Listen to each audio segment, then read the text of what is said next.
yung term ng pugante na paulit-ulit na sinasabing parang mantra, that is pure and unadulterated bullshit. Dahil wala pong valid warrant against Senator De La Rosa. Ginagamit lamang po yung propaganda ng mga kalaban ni Senator De La Rosa, lalo na yung mga makakaliwa na halos naubos na ang hanay nila noong Chief PNP, si Senator De La Rosa. May wanted poster pang nalalaman. Kung ako si Senator De La Rosa, pagdididemanda ko yun Pero, well, that's just me, Hindi po tama yun. And any lawyer, I will say this, who echoes that sentiment is a stupid lawyer. Sinasabi ko sa inyo. Noong kami sa VACC, naglagay kami ng wanted posters laban kay Senator Lacson. Ay wanted po talaga siya sapagkat may warrant siya. We even put up a reward for his capture. Kaya for Senator Lacson to say now na, Senator Bato, ikaw ay sumuko, unang-una, bakit siya susuko? Wala naman siyang warrant. Pangalawa, si Ping nga hindi sumuko Nagtatago siya and he availed of certain remedies. Swerte nga si Senator Lacson na wala pa yung principle that the fugitive cannot avail of legal remedies. And with respect to Senator De La Rosa, that doctrine does not apply because he is by no stretch of the imagination a fugitive from justice. Wala po siyang warrant. Hindi siya pugante. At pakita nyo sa akin kung sino nagsasabing pugante siya, kukutusan ko. Feeling kasi ni Senator De La Rosa, sa tingin ko lang, speculative ito, nakaka-cause na siya ng threat to the security of his fellow senators, the staff, and even members of the media. So, hindi po siya tikot. It is only that he wanted to insist that our Constitution should be respected. Yung mga argumento po na hindi naman siya dinideny ng due process, no? Kasi yung ICC nagbigay sa kanya ng due process. Alam mo, maling-mali po yan. Bakit maling-mali po yan? Because if you will analyze and study the rules of procedure of the ICC, yung akin to preliminary investigation nila, secret Secret yung process. Ang issuance nga ng warrant of arrest, secret. So how can you claim that Senator Bato de la Rosa was accorded due process by the ICC? You know, yung procedure ng ICC, diferensya sa atin, inquisitorial method yun Inquisitorial in the sense that it is really shrouded in secrecy because we can understand that because this involves crimes against humanity. But when you juxtapose that with our Philippine Constitution, kasi in accordance with our national laws nga under Article 59, Section 1, magkaiba. So sa paningin ni Senator De La Rosa, since ang proseso sa kanyang pag-aresto, pag-enforcement ng warrant is in accordance with our Philippine laws, then he should be accorded due process for the first time. Hindi po ito for the second time. Hindi po pwede na dakpin siya at sa presento ka na lang magpaliwanag. Under Philippine jurisdiction, if you are facing a case under ordinary procedure, hindi inquest proceedings, under ordinary procedure, you are given the chance to respond.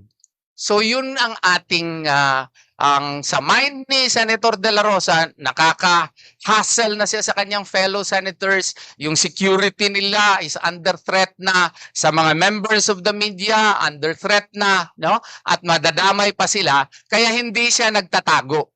He is just asserting his right that he should be treated as a Filipino kasi nakakalungkot na kung dito sa Pilipinas may kaso ka, dadaan ka sa due process requirement, kung international warrant of arrest hindi na magdaan ng due process requirement, dito ko sasabihin, yung Article 3 of the 1987 Constitution does not distinguish, okay? It does not distinguish kasi nga po, yung 1987 Constitution, granting for the sake of argument na sabi nung isang kaibigan ko na it does not distinguish daw of a foreign judge. Sa tingin ko lang with utmost due respect, kung may Chinese warrant of arrest against him, diretso i-implement ka agad dito kasi it is determined by a Chinese judge. Di ba hindi po pwede?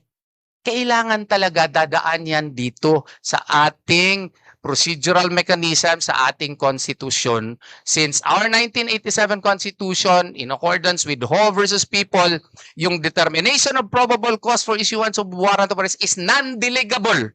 Non-delegable, only a Philippine judge can issue it. And Salazar versus Achacoso likewise reiterates that, or likewise states that rather.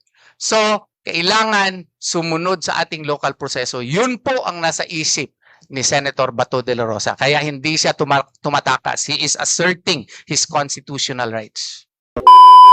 Alright mga kababayan, mag-reaction tayo dito no, kay Atty. Ferdinand Topacio at kay Atty. Bobby Torion patungkol po dito sa kay Senator Bato de la Rosa, itong mga kalaban niya sa politika, itong mga anti-Duterte no, na sobrang ingay ngayon mga kababayan, particularly itong mga dilawan, itong mga makakaliwang grupo at mga Marcos supporters na rin po no, kasi kaaway na po nila ngayon or kalaban itong mga Duterte group mga kababayan no, at yung mga termino na ginagamit nga po nila na pugante daw no, wanted, mga ganon, fugitive, mga ganon yung mga termino nila ngayon mga kabayan na pinapalakas nila or ginagamit nila itong mga kakampi nila mga mainstream media mga kababayan at pati mga abogado, mga eksperto kuno nagsasalita patungkol dito sa kaso ni Senator Bato de la Rosa. Kaya sinabi ni Atty. Topacio na yung mga abogado na nagsasabi na pugante si Senator Bato ay mga stupido.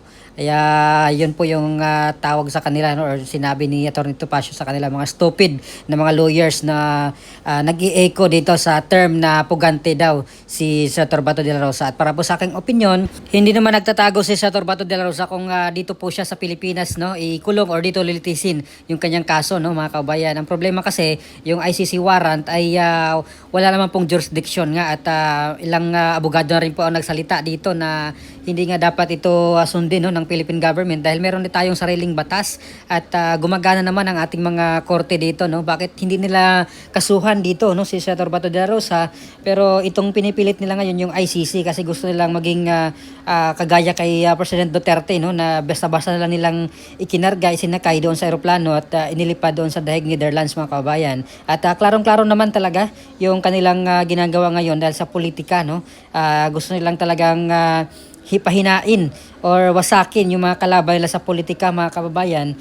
Itong ginagawa nila kagaya nung ginawa nila kay PRRD, pero nagkamali sila dahil hindi naman po natinag no, bagkus mas lalo pang lumakas ang suporta sa mga Duterte mga kababayan no. At sure win na para sa aking palagay kasi sa mga survey nangunguna pa rin talaga si VP Sara mga kababayan, especially sa mga kalye survey no. At talagang sa mga probinsya mga kababayan, kahit sa Metro Manila si Vice President Sara Duterte talaga ang nangunguna no sa mga presidentiables natin sa 2028. Pwera lang doon sa mga binayaran no ng mga survey firm kasi alam naman po natin kung sino yung nag-commission doon sa survey.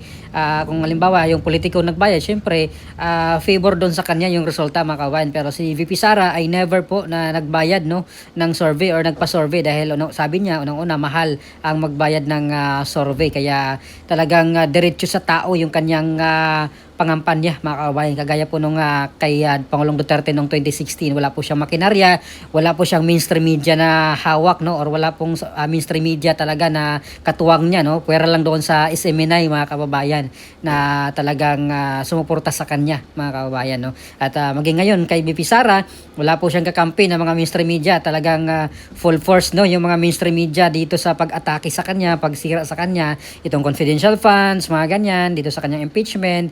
Pero sa tingin ko malagpasan po yan ni VP Sara mga kababayan no. Ilang kimbot na lang, 2 taon na lang mga kababayan ay 2028 na at mawawala na rin po sa kapangyarihan ang kasalukuyang presidente mga kababayan. At sa tingin ko yun po yung tamang panahon na magbayad yung mga kawatan no, sa flood control corruption. Hanggang ngayon na ilan lamang po ang nakulong. Itong mga opisyalis lang ng DPWH na kasangkapan nila or ginawang kasangkapan lang nila ang nakakulong ngayon. Pero yung mga talagang big fish ay hanggang ngayon ay hanggang salita pa lang nakasuhan no. Sabi ni Ombudsman Remulla ay ngayong Mayo daw kakasuhan nila si Martin Romualdez pati si Chis Escudero, pero matatapos na lang yung Mayo, May 20 na ngayon mga kababayan ay wala pa naman no, wala pang kaso mga kababayan si Ombudsman Remulla na sinasabi niya. So Iwan ko kung kailan siya magkaso, no. Hintayin natin, may ilang araw pa naman bago matapos yung Mayo, no, mga kababayan. So balik tayo dito sa kay Senator Bato de la Rosa, yung kalaban sa politika talaga ay sana yung puwersa, no, para lumakas ulit or makontrol nila yung Senado, mga kababayan, dahil ngayon sa pamumuno ni Senate President Alan Cayetano ay hindi po nila mahawakan or hindi nila madiktahan, dahil sinabi na po mismo yan ni Senate President Cayetano na hindi po siya tuta, no, at hindi siya madidiktahan.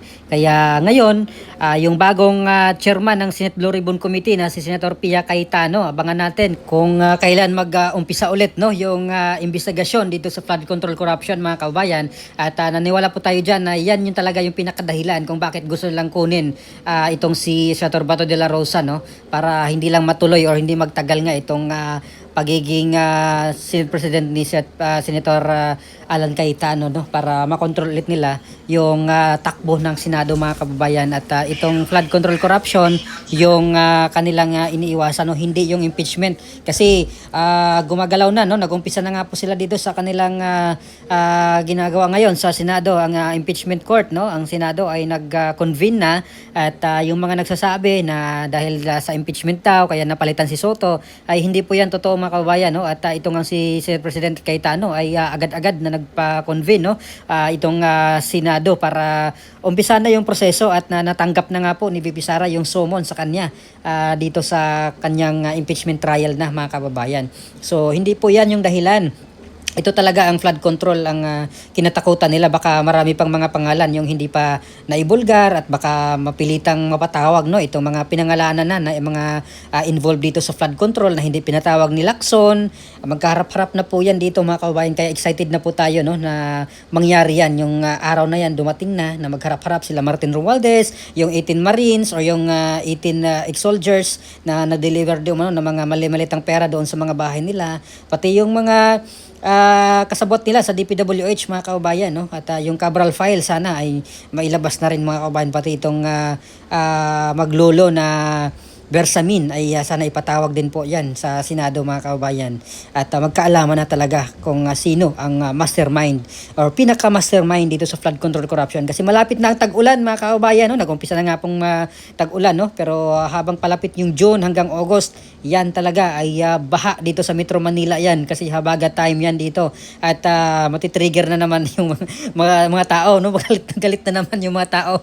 At hindi na makalimutan yung flood control, kasi maalala nila pag binaha na ulit sila dito sa Metro Manila, mga kababayan. Kaya talagang mabuksan ulit yan, mapilitan na mabubuksan muli yan yung investigation sa flood control, kasi magagalit na naman yung mga tao dito pag mumurahin naman itong mga politikong ito na involved nga dito sa flood control corruption, mga kababayan. So please comment down below ano po masabi nyo dito sa pahayag ni Attorney Topacio at ni Attorney Bobby Torrio, no, na hindi po matatawag na pugante itong si Senator Bato, kasi wala naman pong utos yan dito sa local court natin, no. Kahit si ex or former Supreme Court Associate Justice na si Ascuna, nagsalita na rin po dyan na premature, no, natawaging pugante, kasi unang-una hindi naman po inonor yan ng local court, no. ICC lang po ang nagsabi niyan at wala po silang jurisdiction yan dito sa Pilipinas. Pinalaki lang po yan nila ng mga kalaban ng politika, mga anti-Duterte, kasama yung mga media, ay yan po yung kailang ginamit na termino, pero hindi po